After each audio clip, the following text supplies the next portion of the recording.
ಮೀನ್ ಸಾರು ಕ್ಯಾಟ್ಲಾ ಏಂಜಲ್ ಬಾಂಗ್ಡಾ ಮೀನ್ ಸಾರು. ಈ ಅಮ್ಮ ನನಗ್ ಬೀತಿ ಹೇಗಾಗ್ತಾಳೆ, ನೆನ್ಸ್ಕೊಂಡ್ರೆ ಮೈಯೆಲ್ಲ ನಡುಗ್ತಾ ಇದೆ. ಏನೋ ಮೀನ್ ಸಾಂಬಾರ್ ಮಾಡ್ತಾರಂತೆ. ಮೀನ್ ಸಾಂಬಾರ್ನ ನಿಮಗಿಷ್ಟ ಅಂತ ನಾನು ಕೂಡ ಮಾಡ್ತೀನಿ. ನೀನ್ ಮಾಡೋದ್ ಬೇರೆ, ಅವ್ರ್ ಮಾಡೋದ್ ಬೇರೆ. 2 ಸಾರೆ 2 ಮೀನೆ. ಅವಳ ಕೈಯಲ್ಲಿರೋ ಕಲೆನ ಯೂಟ್ಯೂಬ್ ಮುಖಾಂತರ 10 ಜನಕ್ಕೆ ಹಂಚ್ತಿದ್ದಾರೆ. ತಪ್ಪೇನಿದೆ? ಅದೇ ಯಾವ್ದಾದ್ರು 5 ಸ್ಟಾರ್ ಹೋಟೆಲ್ ಅಲ್ಲಿ ಶೆಫ್ ಮಾಡಿದ್ರೆ ಗ್ರೇಟ್ ಅಂತಾರೆ. ಅದೇ ಯಾವ್ದಾದ್ರು ಹೀರೋಯಿನ್ ಮಾಡಿ ತೋರ್ಸಿದ್ರೆ ಓ ವಾವ್ ಸೂಪರ್ ಅಂತ ಲೈಕ್ ಕೊಡ್ತಾರೆ. ತಿರುಗಿಸಿ ಅವನ್ನೆಲ್ಲ ಅದೇ ಯೂಟ್ಯೂಬ್ ಚಾನಲ್ ಅವರು ಮತ್ತೆ ಹಾಕ್ತಾರೆ. ನಿಮ್ಗೆ ದುಡ್ಡಿದೆ, ಅದನ್ನು ಮೀರಿ ಆಸ್ತಿ ಇದೆ. ಹಾಗಾಗಿ ನೀವು ಆರ್ಗ್ಯಾನಿಕ್ ಕೆಲಸ ಮಾಡ್ಸಿದ್ರೆ ಅದು ದೊಡ್ಡತನ. ಅದೇ ಕೆಲ್ಸನ ಸಣ್ಣ ರೈತರು ಮಾಡಿದ್ರೆ ಪಾಪ ಹೊಟ್ಟೆ ಪಾಡಿಗೆ ಎಂತ ಕೆಲ್ಸ ಮಾಡ್ತಾ ಇದಾರೆ ಅಂತ ಅವ್ರ ಮೇಲೆ ಕರುಣೆ ತೋರಿಸ್ತಾರೆ. ಯಾವುದೇ ಆದ್ರೂ ಶಕ್ತಿಗನುಸಾರವಾಗಿ ಕೆಲ್ಸ, ಅದಕ್ ತಕ್ಕಾದಂತ ಆದಾಯದ ಪ್ರಕಾರನೇ ಮೇಲೆ ಕೆಳಗೆ. ನಾವು ನೋಡ್ಬೇಕಾಗಿರೋದು ದೊಡ್ಡೋರು ಚಿಕ್ಕವರು ಅಂತ ಅಲ್ಲ ರೀ, ಪ್ರೀತಿ ಇಷ್ಟ. ಅದೆರಡು ಇವ್ರ ಹತ್ರ ಎಲ್ಲಿರುತ್ತೆ? ದುಡ್ಡು ಕಷ್ಟ ನೋಡಿ ಗಾಳಿಲ್ ಹಾರೋಗಿರುತ್ತೆ. ಇದ್ಯೋ ಇಲ್ವೋ ಅಂತ ತಿಳ್ಕೊಳಕ್ಕೆ ತಾನೇ ಅವ್ರನ್ನ ಇಲ್ಲಿ ಕರೆದಿರೋದು. ನೀವೇನ್ ಮಾಡಿದ್ರಿ? ಬಿಟ್ಟು ಇಲ್ಲಿ ಬಂದ್ ಕೂತಿದ್ದೀರಾ.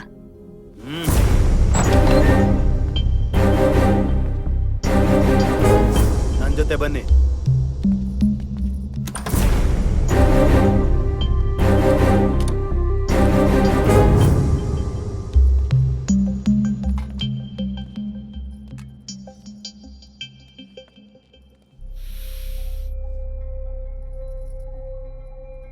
ನನಗ್ ಚುಟ್ಟ ಸೇದೋದಂದ್ರೆ ತುಂಬಾ ಇಷ್ಟ.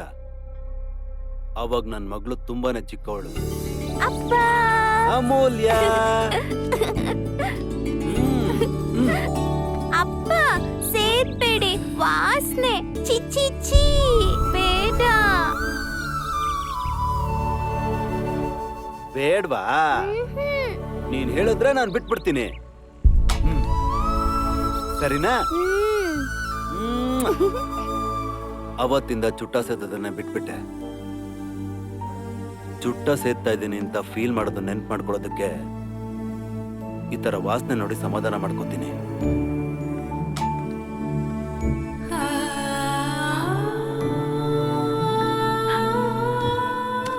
ಇದು ನನ್ ಮಗಳನ್ನ ಮೊದಲನೇ ಸಲ ಹಾಕಿದ್ದಂತ ತೊಟ್ಲು. ಇದನ್ನ ನೋಡಿದ್ರೆ ನಾನು ಕೂಡ ಆ ದಿನಗಳಿಗೆ ಹೊಟ್ಟೋಗ್ತೀನಿ. ಅವಾಗ ತಾನೇ ಸ್ವಲ್ಪನೇ ಬುದ್ಧಿ ಬರ್ತಾ ಇದ್ದಂತ ವಯಸ್ಸು. ಮೊದಲನೇ ಸಲ ಓಡಿಸಿದ್ದ 4 ಚಕ್ರದ ಸೈಕಲ್. ಅವಳಿ ಸೈಕಲ್ ಓಡಿಸ್ತಾ ಇದ್ರೆ ಎಷ್ಟು ಸೊಗಸಾಗಿರ್ತಾ ಇತ್ತು, ಎಷ್ಟು ಖುಷಿ ಕೊಡ್ತಾ ಇತ್ತು.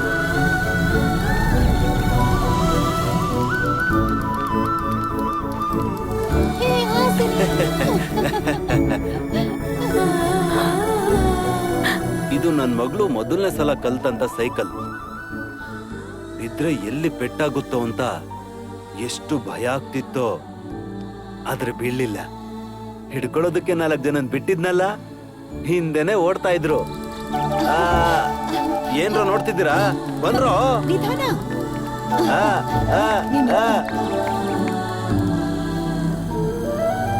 ಹೈ, ನನ್ ಸೈಕಲ್ ಓಡ್ಸೋದ್ ಕಲ್ತ್ಬಿಟ್ಟೆ. ಕಲ್ತ್ಕೊಂಡ್ಲು. ಈ ಸೈಕಲ್ ಓಡ್ಸೋದನ್ ಕಲ್ತ್ಕೊಂಡ್ಮೇಲೆ ಅಮ್ಮ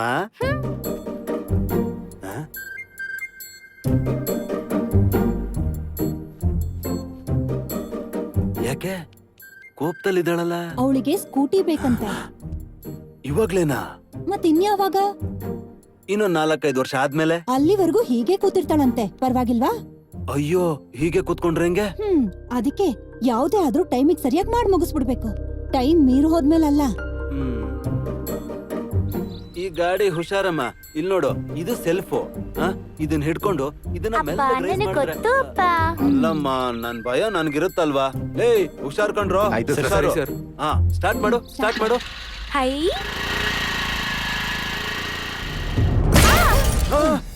ಓಡ್ತಿರೋರ್ ಕೈಗೆ ಸಿಗ್ದಾಗೆ ಸ್ಪೀಡಾಗಿ ಹೋಗಿ ಡಬ್ ಅಂತ ಬಿದ್ದೋದ್ಲು. ಜ್ವರ ಕೂಡ ಬಂತು. ತುಂಬಾ ಗಾಬರಿ ಆಗೋಯ್ತು. ಇದನ್ನ ತೆಗೆದು ಆಚೆ ಬಿಸಾಕಣ ಅನ್ಕೊಂಡೆ, ಆದ್ರೆ ಶಕುಂತಲಾ ಒಪ್ಕೊಳ್ಳಿಲ್ಲ. ಅನ್ಭವಿಸೋ ಸಂತೋಷದ ಜೊತೆ ಅನ್ಭವಿಸಿದ ದುಃಖ ಕೂಡ ಜೊತೆಗಿರ್ಬೇಕು ಅಂದ್ಲು. ಸರಿ ಅಂತ ಇಟ್ಕೊಂಡೆ.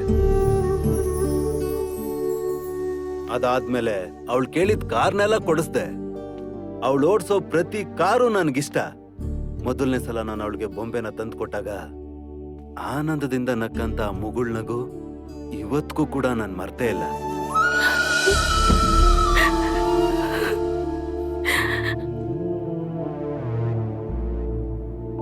ಆ ಮುಗುಳ್ನಗೆ ಮಾಸ್ ಹೋಗದೆ ಇರೋ ಹಾಗೆ ನೋಡ್ಕೊಳ್ಳೋ ಶಕ್ತಿ ನಿಮ್ಮಲ್ಲಿದ್ಯಾ? ಇಲ್ಲಯ್ಯ. ಪರವಾಗಿಲ್ಲ, ನನಗಿದೆ. ಅಟ್ಲೀಸ್ಟ್ ಅವಳನ್ನ ಚೆನ್ನಾಗಿ ನೋಡ್ಕೊಳ್ಳೋಂಥ ಜವಾಬ್ದಾರಿ ನಿಮ್ ಮಗನ್ಗಾದ್ರೂ ಇದ್ಯಾ? ಡ್ಯಾಡಿಯೇ, ಬರ್ತೀವಯ್ಯ. ಬರ್ತೀವಯ್ಯ.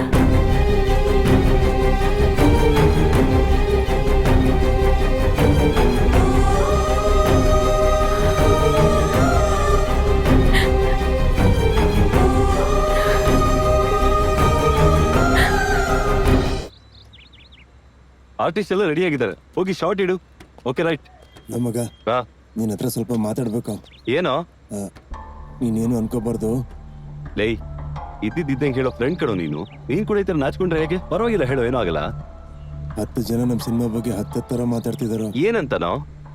ಇವನಿಗೆ ಸಿನಿಮಾ ಮಾಡೋದಕ್ಕೆ ಬರಲ್ಲ, ಹಿಂದೆ 2 ಫ್ಲಾಪ್ ಫಿಲ್ಮ್ ಕೊಟ್ಟಿದ್ದಾನೆ, ಈಗ ಪಾಪ ಯಾರೋ ಇನ್ನೋಸೆಂಟ್ ಪ್ರೊಡ್ಯೂಸರ್ನ ಇಟ್ಕೊಂಡು ಮ್ಯಾನೇಜ್ ಮಾಡ್ತಿದ್ದಾನೆ ಅಂತ ಹೇಳ್ತಿದಾರೋ. ಲೈ, ಆತರ ಆಡೋ ಮಾತುಗಳೇ ಮನುಷ್ಯರಲ್ಲಿ ಕೋಪ ಹುಟ್ಟುತ್ತೆ ಕಣು. ಆಗ ನಮ್ಮ ಕ್ವಾಲಿಟಿನ ನಾವೇ ಹೆಚ್ಚಿಸ್ಕೋಬೇಕು, ನಮ್ಮ ಭವಿಷ್ಯನ ನಾವೇ ಬರ್ಕೋಬೇಕು. ಅದಕ್ಕೋಸ್ಕರ ಪ್ರತಿ ಕ್ಷಣ ಕಷ್ಟಪಡಬೇಕು. ಅದು ಈ ರಂಗ ಆದ್ರೂ ಸರಿ, ಯಾವ ರಂಗ ಆದ್ರೂ ಸರಿ. ಅದಕ್ಕೆ ಮೊದಲು ನಿನ್ನ ನೀನ್ ನಂಬ್ಕೋಬೇಕು, ನನ್ನ ನಾನ್ ನಂಬ್ಕೋಬೇಕು. ಯಾರಿಗೆ ಯಾರೋ ಅವ್ರನ್ನ ಅವರೇ ನಂಬ್ಕೋಬೇಕು. ಏನಪ್ಪ, ಹೀರೋಗೆ ಹೇಳಿದ್ಯಾ, ನನ್ಗೆ ಹೇಳಿಲ್ಲ. ಹೀರೋಯಿನ್ಗೆ ಹೇಳಿದ್ಯಾ, ನನಗೆ ಹೇಳಿಲ್ಲ. ಮತ್ತೆ ಸಿನಿಮಾ ಮುಹೂರ್ತ ಮಾಡಿ ತೆಂಗಿನಕಾಯಿ ಹೊಡೆದೆ, ಆದ್ರೂ ನನ್ಗೆ ಹೇಳಿಲ್ಲ. ಇವಾಗ ಸಿನಿಮಾ ಫಿನಿಶ್ ಮಾಡಿ ಕುಂಬಳಕಾಯಿ ಕೂಡ ಹೊಡೆದ್ಬಿಟ್ಟೆ, ಇವಾಗ್ಲಾದ್ರೂ ಹೇಳ್ತೀಯಾ? ಅಷ್ಟಕ್ಕೂ ನಮ್ ಸಿನಿಮಾ ಕತೆ ಏನಯ್ಯ? ಹೇಳ್ತೀನಿ ಸರ್. ಏ ರಾಮು, ಇಲ್ವಾ? ಒಂದೇ ಆ ಫೈಲ್ ಬಿಡಿಲಿ ತಗೋ. ಸರ್, ಇದರಲ್ಲಿ ಕತೆ ಪೂರ್ತಿ ಇದೆ ಸರ್. ಇಲ್ಲಿವರೆಗೂ ನಾವು ಮಾಡಿರೋ ಸೀನ್ಸ್ ಎಲ್ಲ ಒಂದ್ರ ಹಿಂದೆ ಒಂದು ಆರ್ಡರ್ ಆಗಿದೆ ಸರ್. ಮನೆಗೆ ಹೋಗಿ ಹಾಯಾಗಿ ಓದ್ಕೊಳ್ಳಿ. ಹಾ, ಓದ್ಕೊಂಡ್ ಬರ್ತೀನಿ. ಎಲ್ಲೋನಪ್ಪ? ಏನು ಮಾಯಾದ?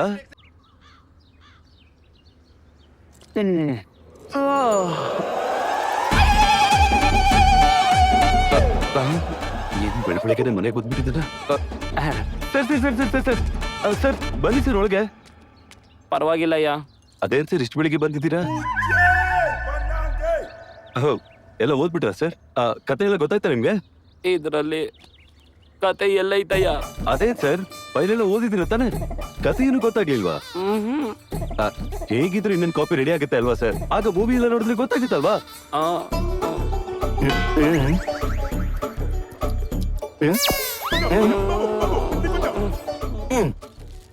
ಬರ್ತೀನಿ. ಒಳ್ಳೇದ್ ಸರ್. ಒಳ್ಳೇದಂತೆ, ಬಾ.